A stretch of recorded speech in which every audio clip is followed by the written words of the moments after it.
To the people of Bukidnon, Davao, North Cotabato, everywhere. Dito, lalo na dito sa Central Mindanao.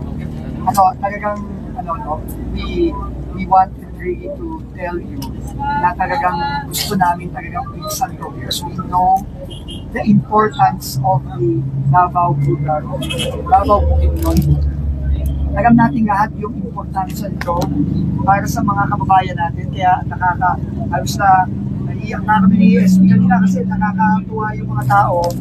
Talagang akala nila siguro kanina they will spend 2 hours waiting sa baba at sa taas. Pero ngayon, tuwa-tuwa sila na magiging normal na yung traffic flow dito sa Davao. And also, yung effect sa ekonomiya. Alam mo, kami nila Senator, nila SP Mig, nila Majomix, nila Gov, nila Mayor, since na-accident natin, wala kaming tigil. Non-stop kami, texting, calling each other, finding solutions, and talaga, this was really a team effort. Talagang sama-sama kami dito.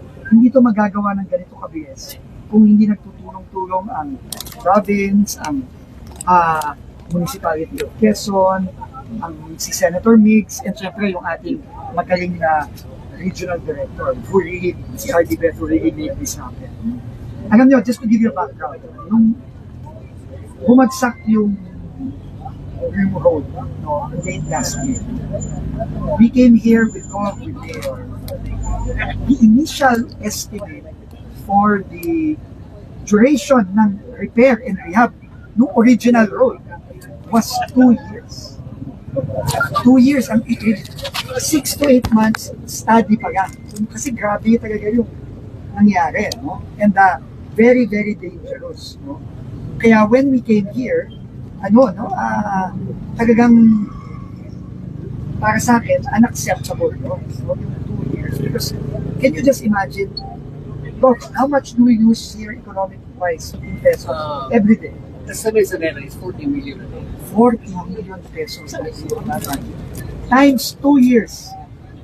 Grabe. So unacceptable there.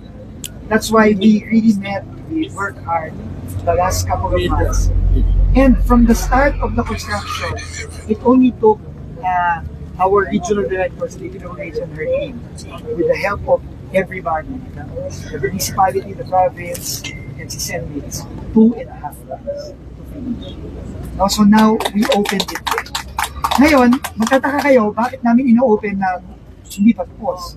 Kasi nga, 40 million pesos a day ang losses. So sabi ko kay RD, basta madaanan na and safe, open na natin. Kaya talagang, I spoke to Mayor Zembix, and we all agreed na as soon as we can open that it's safe, let's open it.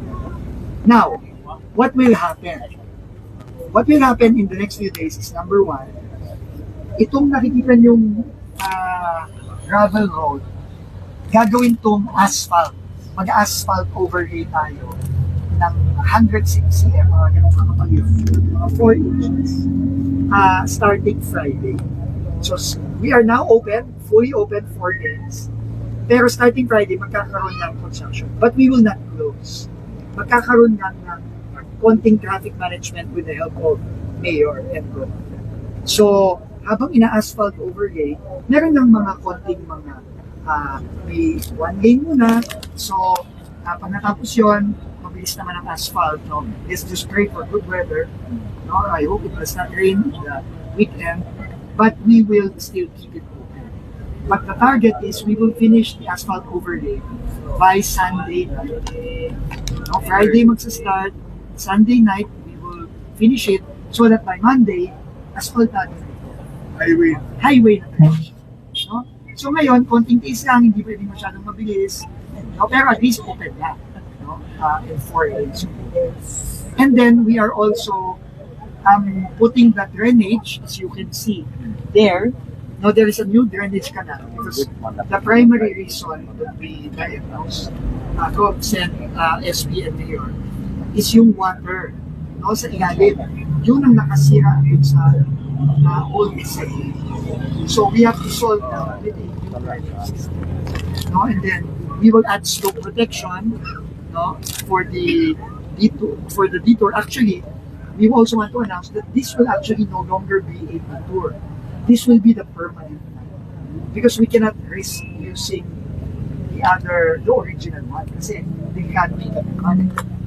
So this is, according to our Japanese consultants, this is the safer alignment. So ito na yung magiging permanent. Ayusin na.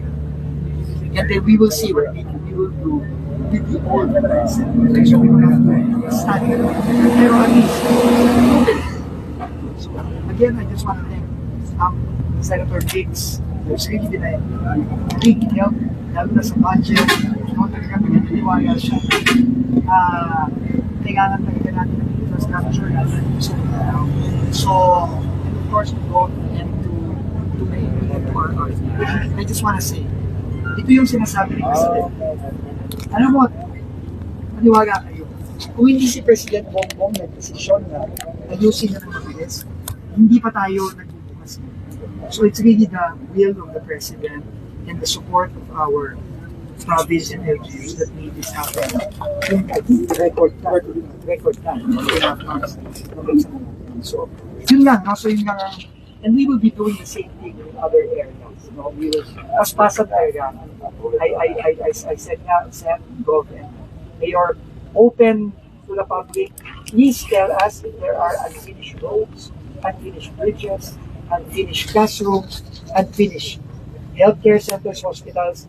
The instruction of the President, the directive, is to finish all of the unfinished, ipa-prioritize natin. And we want to thank Congress and the Senate for giving us the budget. So yun lang po. Maraming salamat.